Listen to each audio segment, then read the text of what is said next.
अस्सलाम वालेकुम, नमस्कार, आदाब, सत श्री अकाल। मैं आपका दोस्त और शोकोस, मेरा नाम है सुजील खान और हमारे शो का नाम मेरी कहानी मेरी जुबानी। दोस्तों, ये है सीजन नंबर 3 और एपिसोड नंबर 20। तो दोस्तों, आज हमारे साथ इंटरव्यू करने आ रहे हैं बॉलीवुड के जाने माने writer director mister Ejaz Ahmed साहब।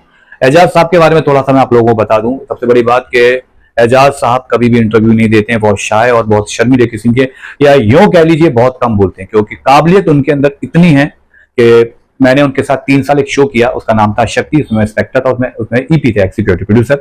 चाशनी भी उनके साथ मैंने किया। तो इतने साल उनके साथ काम करके मैंने एक चीज मुझे याद है, 3 साल में वो 30 बार भी मुझसे नहीं बोले होंगे ढंग से, क्योंकि वो इतना बिजी रहते हैं और बहुत कम बोलते हैं। लेकिन आज जब मैंने उनको कहा कि मैं एक शो कर रहा हूं, तो कहा ठीक है, अगर सुजय आप कर रहे हो तो मैं आपके लिए आता हूं। तो बहुत अच्छा लगेगा उनके साथ बात करके, क्योंकि हमारा शो मेरी कहानी मेरी जुबानी, और मुझे उम्मीद है कि आपको भी एपिसोड पसंद आएगा। तो बस अब समय को बर्बाद न करते हुए चलते हैं, एजाज जी से बात करते हैं, उनकी कहानी जानते हैं, उनकी जुबानी। तो दोस्तों, आज हमारे साथ बैठे हैं बॉलीवुड के जाने माने डायरेक्टर मिस्टर एजाज अहमद साहब। एजाज जी, आपका बहुत बहुत स्वागत है मेरा शो मेरी कहानी मेरी जुबानी में। आपका बहुत बहुत धन्यवाद है बेसिकली कि आपने मुझे याद किया और मुझे बुलाया। काफी हिट शो है ये, 2 सीजन हो चुका, तीसरा भी आपका काफी हिट चल रहा है, लोग देख रहे हैं।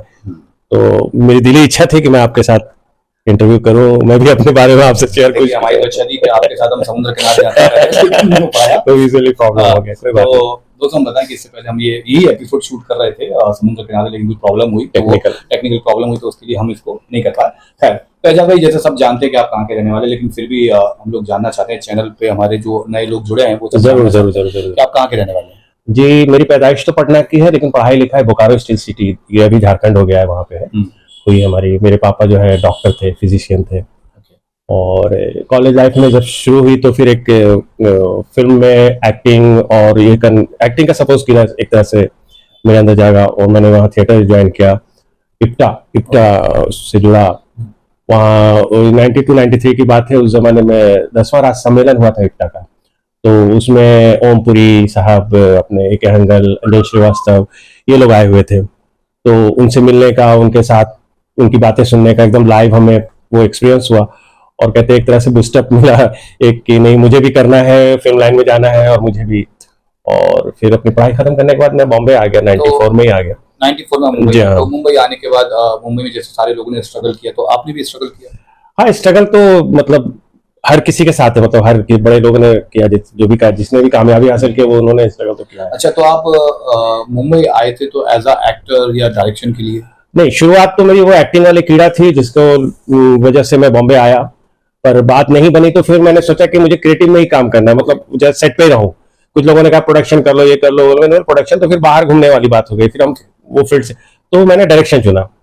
और उस दरमियान एक हमारे बहुत अच्छे खालिद मोहम्मद है साहब थे, उनके यहाँ मुझे काम करने का मौका मिला फर्स्ट शुरू में। तो क्या काम था? As a director, assistant director, typing वगैरह से शुरू जो होती है कैरियर। तो उनके साथ, ये फरीजा जला जी के भाई हैं खालिद मोहम्मद, उनके साथ।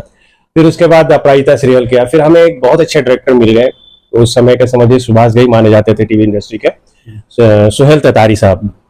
तो उनका कदम सीरियल चल रहा था, वो एपिसोडिक होता था, बिल्कुल फिल्म की तरह शूट करता था। नहीं, ये सहारा वन, सारा जो चैनल था उस पे था ये, और काफी पॉपुलर रहा।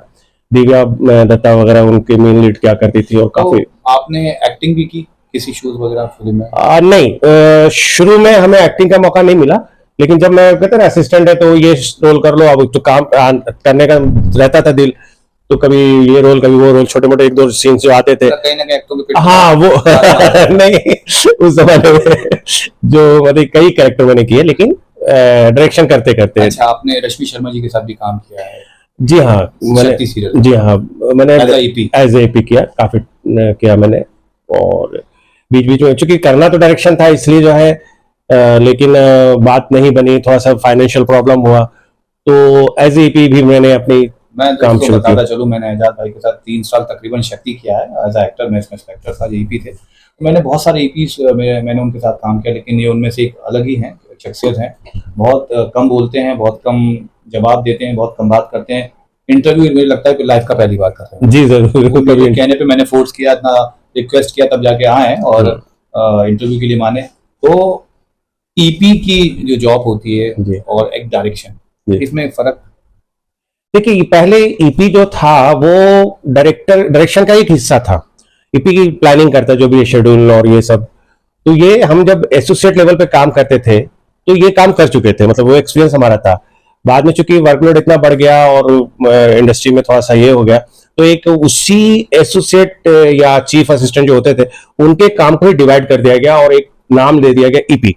तो वो ईपी एक पर्टिकुलर चीज संभाल रहा है कि वो एक्टर को बुलाना, शेड्यूल क्लियर करना, सीन कंप्लीट करवाना। प्रेशर तो आता होगा ना प्रोड्यूसर का भी, उधर एक्टर की डेट भी प्रॉब्लम होती, कुछ फेस किया आपने सब? हाँ, वो तो पार्ट ऑफ जॉब है, मतलब करना ही वो करना ही करना है। हाँ, वो उसमें तो डायरेक्शन के हिसाब से क्या डिफरेंट डायरेक्शन आप मतलब ये होता है कि एक पर्टिकुलर कि मैं इस टाइप की मूवी में काफी अच्छा डायरेक्टर सभी कर सकता है, लेकिन एक होता है ना कि जैसे रोहित शेट्टी की फिल्मों में आप देखें अक्सर कार उड़ाता है, कॉमेडी प्लस ऐसे रोहित शेट्टी करते हैं, और यश राज जी जो भी मोहब्बत वाली सारी फिल्में, लव रोमांटिक। तो एक होता है ना कि मेरा इस पे ज्यादा अच्छा फोकस है। नहीं, फाइट से थोड़ा सा मेरा उतना इंटरेस्ट नहीं है फाइट से, लेकिन जैसे सोशल ड्रामा है या और है, फैमिली ड्रामा, रोमांटिक चीजें है, फिल्म है, रोमांस बेस्ड है, ये सब चीजें जो है मैं अच्छा किया भी है मैंने। फैमिली से जो सीरियल वगैरह शूट जो मैंने किए तो फैमिली ड्रामा ही शूट किए। तो कोई शॉर्ट फिल्म या कुछ बड़ी प्रोजेक्ट आपने एज अ डायरेक्टर किया? अभी तो बड़ा प्रोजेक्ट किया नहीं है, पर कर रहा हूँ कुछ किया आपने जो अभी आई नहीं है ऐसा? हाँ, वो अभी चल, हाँ अभी नाम नहीं ले सकते। तो एक और सवाल, आप राइटर भी हैं मैंने सुना है आपने? जी हाँ, जी हाँ। क्या वगैरह? वो एक फिल्म मैंने लिखी थी, रोमांटिक हॉरर ड्रामा, और फिल्म फ्लोर तक जाने वाला ही था कि फिर वो थोड़ा सा फाइनेंशियल इशू हो गया नोटबंदी की वजह से, तो वो पोस्टपोन हो गया। मैं 2015 की बात है, 2014-15 के आसपास वो सब चीजें हुई। तो अभी अजय भाई से हम बहुत सारी बातें करेंगे, जब तक एक छोटा सा ब्रेक लेते हैं 15 सेकंड का, और कुछ टेस्ट हम भी करते हैं। तो दोस्तों, आप देख रहे हैं हमारा YouTube channel ISK film entertainment. दोस्तों, आप सबका ISK फिल्म एंटरटेनमेंट में बहुत बहुत स्वागत है। वीडियो को आगे तक देखने के लिए हमारे YouTube चैनल को सब्सक्राइब करना ना भूलें और बेल आइकन बजा दें ताकि आगे की अपडेट आपको मिलती है। एजाज भाई, आपने स्टोरी लिखी हॉरर ड्रामा और रोमांटिक बेस्ड, हाँ रोमांटिक, तो उस पे आपका मन मूवी बनाने का नहीं हुआ? अभी भी हाँ, वो थोड़ा सा फंड इशू हुआ और नहीं हुआ, लेकिन करना है सर हमें। वो बातचीत चल रही है, लोगों से अप्रोच कर रहा हूँ। अच्छा, आपकी दुआ रही, जल्दी ही वो फ्लोर पे लूंगा उसको। काफी अच्छी फिल्म है वो। कभी मतलब मैं एक चीज और थोड़ा सा वैसा सवाल है, पूछ सकता हूँ आपसे? हाँ, बिल्कुल, शो अलग है। नहीं बिल्कुल। कभी कभी ऐसा होता है ना, मैंने कुछ ईपी देखे जो एकदम से जो प्रोड्यूसर कहता है वैसे ही हो जाते हैं, मतलब वो ये भूल जाते हैं कि एक्टर की भी खुद की भी एक लाइफ है और एक्टर का खुद भी उसका भी एक परिवार घर है। कभी कभी कुछ प्रेशर वो कुछ करते हैं, जैसे मैंने बहुत बार फेस किया, अभी तक फेस कर रहा हूँ कि हमें कहीं और से काम मिलता है, और हम जैसे आप ईपी तो हम आपसे अपनी डेट कंफर्म करने की कोशिश करते हैं, तो वो अपने कुछ ईपी हैं जो अपनी मीटिंगों में और अपने पार्टी शार्टी बिजी रहते हैं, उनको एक्टर से मतलब नहीं है। तो कभी आपके सामने ऐसी सिचुएशन आई है कि कोई एक्टर आपसे बहुत रिक्वेस्ट कर रहा हो कि सर मुझे एक बड़ा काम मिल रहा है, और उस पर आपने एक्शन मतलब एक स्टैंड लिया हो कि हाँ भाई मैं खड़ा हूँ आपके साथ, कुछ ऐसा?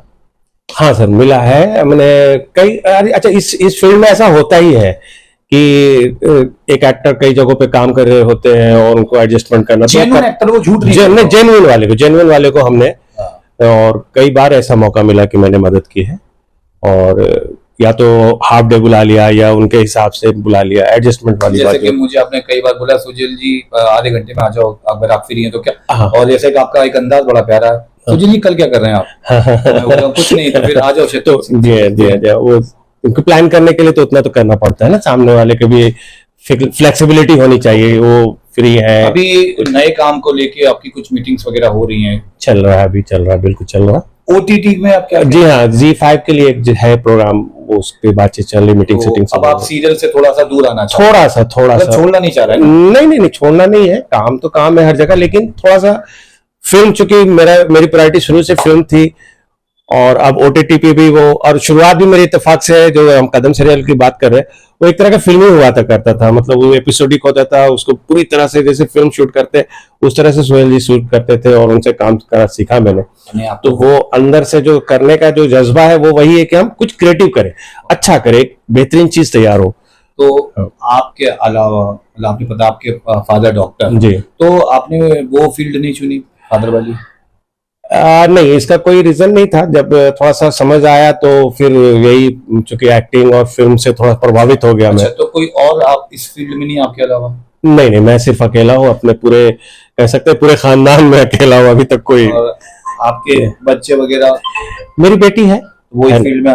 नहीं, उस फील्ड में वो अभी माया जो मैक एसोसिएशन है वहां पे वो वीएफएक्स कर रही हैं। वो इसी में करेंगे? हाँ, उनका डांस उनका जो है पैशन है, वो बहुत अच्छा डांस करते, कई अवार्ड उन्होंने लिया हुआ है स्कूल कॉलेजेस और सब जगह। एक्ट्रेस नहीं बनाना चाहते मुझे? अभी वो इंटरेस्टेड नहीं, वो एज ए एक्ट्रेस, हाँ थोड़ा सा उनका है कि एक्ट्रेस नहीं, बल्कि अब देखते हैं फ्यूचर में क्या लगता है। मतलब कह रखा कि तुमको जो चुनना चुनो, मतलब हाँ, बहुत खूबसूरत बात है कि आपने बेटी को इतनी आजादी दी, मतलब बाउंडेशन नहीं बेटा बेटी वाला, तो बहुत बिल्कुल। तो आगे लाइफ को लेके क्या प्लान है कुछ?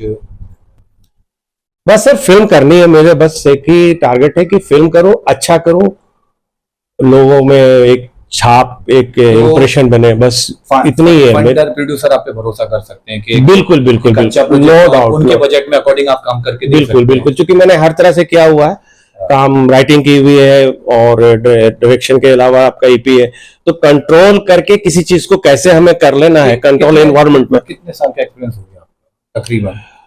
सर मैं 96 से ज्वाइन हूँ, तो मेरे ख्याल से 27-28 साल तो हो गया, और मैं इसी फील्ड में हूँ। जो भी 27 साल से इस फील्ड में काम कर रहे हैं, तो एक्सपीरियंस तो आपके अंदर होगा। तो अब यही एक्सपीरियंस के तौर पे जिसे हम मैसेज बोलते हैं, तो एक प्यारा सा मैसेज हमारी जनता को आप क्या देना चाहेंगे? मैं यही चाहूंगा कि चाहे वो जो भी आते हैं अलग अलग शहर से, स्टेट से, उनको लगता है कि मैं एक्टर बन जाऊंगा, डायरेक्टर बन जाऊंगा, राइटर बन जाऊंगा, म्यूजिक डायरेक्टर बन जाऊंगा, मोस्ट वेलकम। बॉम्बे और फिल्म इंडस्ट्री किसी के लिए मना नहीं करती है, लेकिन थोड़ा सा आपके अंदर टैलेंट होना चाहिए। जो भी आप बनना चाहते हैं उसका एक आपका ज्ञान होना चाहिए, आपके अंदर वो टैलेंट हो, थोड़ा पेशेंस रखें और स्ट्रगल करें, डेफिनेटली सक्सेस होंगे। तो दोस्तों, ये हैं एजाज अहमद साहब, राइटर भी हैं और एग्जीक्यूटिव प्रोड्यूसर भी हैं। तो उम्मीद करता हूं कि आपको इनकी कहानी, इनकी जुबानी पसंद आई होगी, और इनका जो एक्सपीरियंस इन्होंने जब 27-28 साल का आप सबके सामने शेयर किया है वो भी पसंद आया होगा। सच में पसंद आया तो हमारे इस एपिसोड को लाइक करें, कमेंट्स करें, शेयर करें, चैनल सब्सक्राइब करना चाहें तो कर सकते, क्यों कर देंगे तो अच्छा ही रहेगा। दुआएं मिलेंगी हम लोगों की जरूर, और जितना हो सके एजाज भाई की दुआ करिएगा और एपिसोड को शेयर कीजिएगा। Thank you.